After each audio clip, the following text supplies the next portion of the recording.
बेटे का फर्ज था इज्जत की ढाल बनना, लेकिन तू तो उस ममता का, उस इंसानियत का कातिल निकला। ये ज़मीर तुझको कभी माफ़ नहीं करेगा, तू तो समाज के माथे पर धब्बा निकला।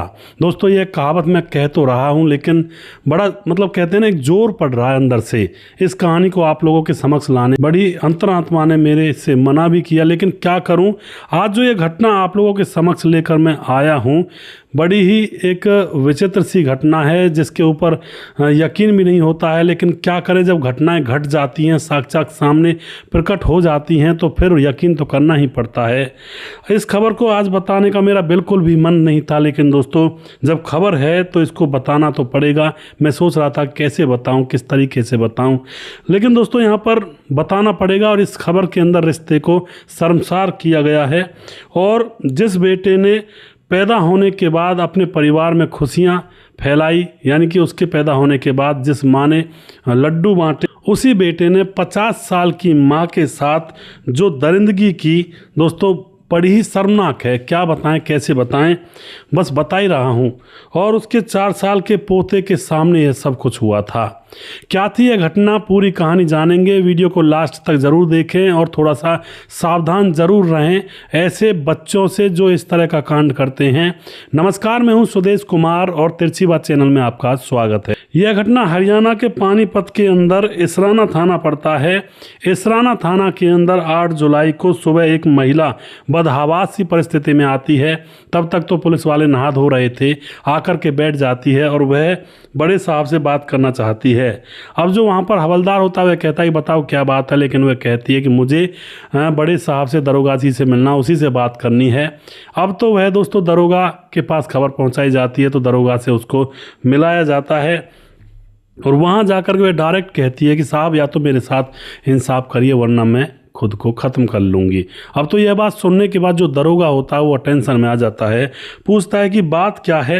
तो दोस्तों यहाँ पर जो महिला होती है वह उस कोतवाल से कहती है कि देखिए, रात को मेरे बेटे ने पूरी रात भर मेरे साथ गलत काम किया है और सगा इकलौता बेटा है मेरा। उस बात को सुनने के बाद दोस्तों जैसे ही वह कहती है सगा इकलौता बेटा है मेरा, तो जो कोतवाल साहब होते हैं उनका गुस्सा 7वें आसमान पर पहुंच जाता है और तुरंत कहते हैं कि चलो मेरे साथ, कहाँ है तुम्हारा बेटा, बताओ मुझे घर का पता। दोस्तों उसके बाद जब माँ को लेकर के पुलिस घर पर आती है तो घर के अंदर जब देखती है पुलिस, कमरे के अंदर उसका सगा बेटा बिना कपड़ों के निर्वस्त्र हालत में नशे में धुत पड़ा हुआ था।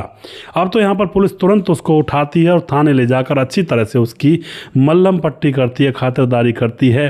अब यहाँ पर पुलिस महिला से डिटेल में पूछती है और उससे पूछती है कि इसकी पत्नी कहाँ है। तो अब जो माँ होती है वह सारी बात पुलिस को डिटेल में बताती है कि यह अकेला रहता है, इसकी पत्नी भाग गई है। दरअसल दोस्तों महिला जो कि 50 साल की है और उसके घर में उसका पति है जो कि 60 साल का हो चुका है। 3 बेटियां हैं जिनकी शादी ये लोग कर चुके हैं। एक बेटा जो कि सबसे पीछे हुआ था, शादी तो उसकी भी हो चुकी है, इकलौता बेटा है, उसको भी 4 साल का बेटा हो चुका है, यानी कि ये दादी दादा बन चुके हैं। अब यहाँ पर यह बताती है महिला कि मेरा पति 8 दिन पहले अपनी बहन के ससुराल में गए हुए हैं और वहीं पर हैं, कुछ मामला वहाँ पर ज़मीनी विवाद है तो उसके चक्कर में वहीं पर हैं। घर पर मैं हूँ और मेरा इकलौता बेटा है, क्योंकि 3 बेटियों की हमने शादी कर दी है तो वो अपने घरवार की हो चुकी हैं। अब महिला बताती है कि उनको 3 बेटियाँ पैदा हुई थी और 3 बेटियों के ऊपर वह बेटे की चाहत करती थी कि बेटा पैदा हो जिससे कि हमारा वंश चले। अब तो इनकी चाहत बहुत ज़्यादा थी और फिर दोस्तों इनको बेटा पैदा भी हो जाता है और बेटा पैदा होने के बाद ये इतने खुश थे कि पूरे मोहल्ले में भंडारा करवाते हैं, लड्डू बांटते हैं और बहुत ही खुश हो जाते हैं दोनों पति पत्नी। अब वह बताती है कि बेटे को अच्छी तरह से पाला पोसा और 5 साल पहले हमने अपने बेटे की शादी कर दी। अब तो शादी होने के बाद अच्छी सुंदर सी बहू हमारे घर में आती है और उसको एक बेटा पैदा हो जाता है 1 साल के बाद ही। लेकिन यहाँ पर वह बताती है कि उनका जो बेटा है वह शराबी बन जाता है, रात दिन शराब पिया करता और नशे में धुत रहा करता है और यह बात बहू को बिल्कुल भी पसंद नहीं थी और वह अपने मायके चली जाती है और कह जाती है कि जिस दिन तुम शराब पीना बंद कर दोगे मैं उस दिन वापस आ जाऊंगी। अब तो दोस्तों पत्नी जा चुकी है इस बेटे की, और घर के अंदर अब जो महिला का पति है वो तो अपनी बहनों के वहाँ पर गया हुआ है, और घर के अंदर महिला है और उसका बेटा है इकलौता, क्योंकि बेटियाँ अपने घरवार की हो चुकी हैं, और महिला का एक पोता है जो कि 4 साल का है, क्योंकि जो उसकी बहू है वो उस बेटे को लेकर साथ नहीं गई थी। अब घर के अंदर ये सब लोग रहते हैं, फिलहाल 3 लोग थे बच्चे समेत। अब 8 जुलाई का दिन होता है। 8 जुलाई को जो ये इकलौता बेटा होता है ये खेतों पर ट्यूबवेल चलाने जाता है पानी वगैरह लगाने के लिए, और पूरे दिन भर काम करता है वहीं पर। काम करने के बाद शाम को रात को 10 बजे वापस घर लौटता है, और रात को लौटते वक्त ये शराब पी कर आ जाता है, और शराब पीकर घर के अंदर आकर के जो यह माँ थी यह तो अपने कमरे में अपने पोते को लेकर लेटी हुई थी, और 10 बजे का समय था, और 10 बजे यह जो बेटा होता है अपने कमरे में चला जाता है और वहाँ पर ज़ोर ज़ोर से टीवी चलाने लगता है। और दोस्तों शोर बहुत ज़्यादा वहाँ पर हो रहा था, तो जो माँ होती है, माँ देखती है क्या कर रहा है ये, तो इसके कमरे में जाती है, जा कर के देखती है कि यह अपने बेड पर निर्वस्त्र लेटा हुआ है। माँ एकदम से आंखों पर हाथ रखती है और कहती है, बेवकूफ़, बदतमीज़, अपने कपड़े पहन ले और इस टीवी को बंद कर दे, और तू खाना खाएगा या नहीं खाएगा। यह बात कह कर के वह वापस चली जाती है, लेकिन दोस्तों बेटा माँ को ही गाली देने लगता है और कपड़े नहीं पहनता है और वहीं पर लेटा रहता है और गालियां देने लगता है। अब बेटा जब गाली गलौज देने लगता है तो माँ अपने पोते को लेकर के अपने कमरे में चली जाती है और वहाँ पर सो जाती है। अब तो दोस्तों क्या होता है, बेटे की गालियां रुक ही नहीं रही थी, गाली गलौज कर रहा था और बुरी बुरी बातें कर रहा था। अब यहाँ पर जब माँ अपने कमरे में चली जाती है पोते को कमरे में ले जा करके, तो वह सोचती है कि पोते को अपने पास रखूँगी, इसके पास नहीं भेजूँगी, लेकिन यह पोते को मेरे पास से उठा कर ले जाता है और फिर से शोर शराबा और गाली गलौज कर रहा था और निर्वस्त्र था। माँ अपने पोते को फिर से उठा कर ले आती है कि इसका क्या है, शराब पी कर आया, कहीं पोते को चोट ना लग जाए। पोते को लेकर के अपने कमरे में सो जाती है, और अब बजते हैं रात के 12:30। रात के 12:30 बजे यह बेवकूफ़ बेटा, बदतमीज़ बेटा निर्वस्त्र होकर के अपनी माँ के कमरे में जाता है और जाकर के अब माँ से लड़ाई लड़ने लगता है कि तेरी वजह से मेरी पत्नी मुझे छोड़कर गई है, जबकि ऐसा नहीं था दोस्तों, वह शराब पीता था।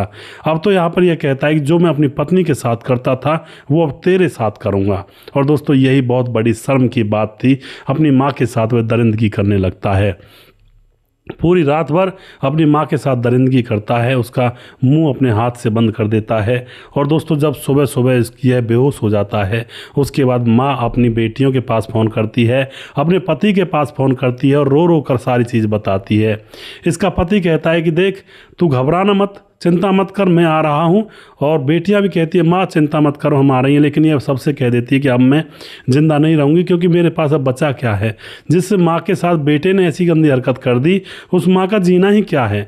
लेकिन इसका पति और इसकी बेटियां इसको धीरज बंधाती हैं और कहती हैं कि पुलिस थाने में जा अभी अभी, और बड़े दरोगा से मिलना, सीधा जा करके किसी और से बात मत करना, और इतने में ही हम आ जाएंगे, और चिंता मत कर, हम देख लेंगे जो भी कुछ होगा, और तुम्हें कोई गलत कदम उठाने की ज़रूरत नहीं है, क्योंकि तुम्हारी ज़रूरत हम पूरे परिवार को है। तो यह माँ रोती रोती पुलिस थाने में जाती है और वहाँ से पुलिस को लेकर आती है। यह सारी घटना सुनने के बाद जो पुलिस वाले होते हैं उनके भी चेहरे शर्मिंदगी से नीचे झुक जाते हैं दोस्तों, क्योंकि यह मामला ही ऐसा, क्या बेटों को इसीलिए बड़ा किया जाता है कि ऐसे कुकृत्य करें, और शराब पीकर वो नशे में धुत था, उसने ऐसी घटना को अंजाम दिया। बड़ा ही शर्मनाक यह कांड था दोस्तों। अब आप यहाँ पर क्या कहना चाहोगे? सबसे पहले मैं एक बात कहा करता हूँ ज़्यादातर आप लोगों से, आपने कई बार सुना भी होगा कि हमारे शास्त्रों में भी लिखा है कि एक महिला को और एक अलग पुरुष को एक कमरे में, एक घर में भी अकेले नहीं रहना चाहिए। मैंने कई बार ये भी कहा है कि बेटी को अकेले घर में एक जगह पर एक कमरे में अपने पिता के साथ भी नहीं रहना चाहिए, वरना तो ये काम और जो ये हैवान और राक्षस जगता है ना इंसान की प्रवृत्ति में, वो कुछ भी करवा सकता है। अब यहाँ पर यही तो घटना हुई है। अगर घर के अंदर कोई और होता तो उसकी हिम्मत नहीं हो पाती, लेकिन काम इतना हावी हो गया, उसने ये भी नहीं देखा कि ये मेरी माँ है। काम वासना और ऊपर से नशा शराब का, और इसने यह कांड कर दिया। उसको शर्म भी नहीं आई कि यह मेरी माँ है। तो दोस्तों मैं बार बार यही कहता हूँ भाई, कभी भी कोई ऐसा मौका, जो औरतें हैं उनको भी कहता हूँ कि, और जो पति हैं उनको भी कहता हूँ कि औरत को कहीं ऐसी जगह पर ना छोड़ें जहाँ पर कोई दूसरा पुरुष हो, वरना तो कुछ भी हो सकता है। और दूसरी बात, घर के अंदर किसी पर भी विश्वास ना करें, चाहे कोई बेटा है या देवर है या कोई और है, क्योंकि बहुत बुरे आसार बन चुकी हैं दोस्तों। कलयुग अपनी बाहें फैलाकर चरम पर है फिलहाल, कुछ कहा नहीं जा सकता, क्या कहें, किसके मन में कौन सा राक्षस कब जग जाए। अब ये घटना ऐसी ही तो है, यहाँ पर इस बात के ऊपर कोई यकीन नहीं करेगा कि क्या ऐसा हो सकता है, लेकिन ऐसा हुआ है, ऐसा हुआ है। उस बेटे को गिरफ्तार किया गया है, उसके खिलाफ कार्रवाई की जा रही है। तो आप जो भी कुछ कहना चाहते हैं इस घटना के बारे में अपनी राय कमेंट बॉक्स में लिख सकते हैं। और जो आदमी शराब वगैरह पी रहा है उससे तो कोसों दूर रहना चाहिए महिला बेटी बहन को, और दूर कर निकलना चाहिए, क्योंकि वो तो पहले ही जानवर बन चुका है, पहले ही वैसी बन चुका है, तो उससे थोड़ा दूरी ज़रूर बनाना चाहिए, वरना उसको भी पता नहीं है कि उसके दिमाग में कब कौन सा राक्षस चढ़कर क्या काम करवा दे। तो थोड़ी सी दूरी बहुत ज़रूरी है। दोस्तों वीडियो के लास्ट में कुछ भाइयों के नाम ज़रूर लेना चाहूँगा जो भाई हमारे वीडियोज़ देखते हैं और हमें खूब सपोर्ट करते हैं। हमारे साथ दिलीप राजपूत हैं, राम मोहम्मद यासीन लाहौर पाकिस्तान से हैं, खेमराज भाटी हैं, सुशीष चौधरी हमारे भाई कमेंट करते हैं, सुंदरलाल अहिरवार हैं, और उसके बाद हमारे साथ है केदार सिंह कमेंट करते हैं, दुर्योधन भाई हमारे कमेंट करते हैं, और उसके बाद कुमार विमल कमेंट करते हैं, रफ़ीक खान कमेंट करते हैं, श्यामलाल चौधरी हैं नौका बीकानेर से, और राजकिशोर चौरसिया महाबलेश्वर महाराष्ट्र से हैं।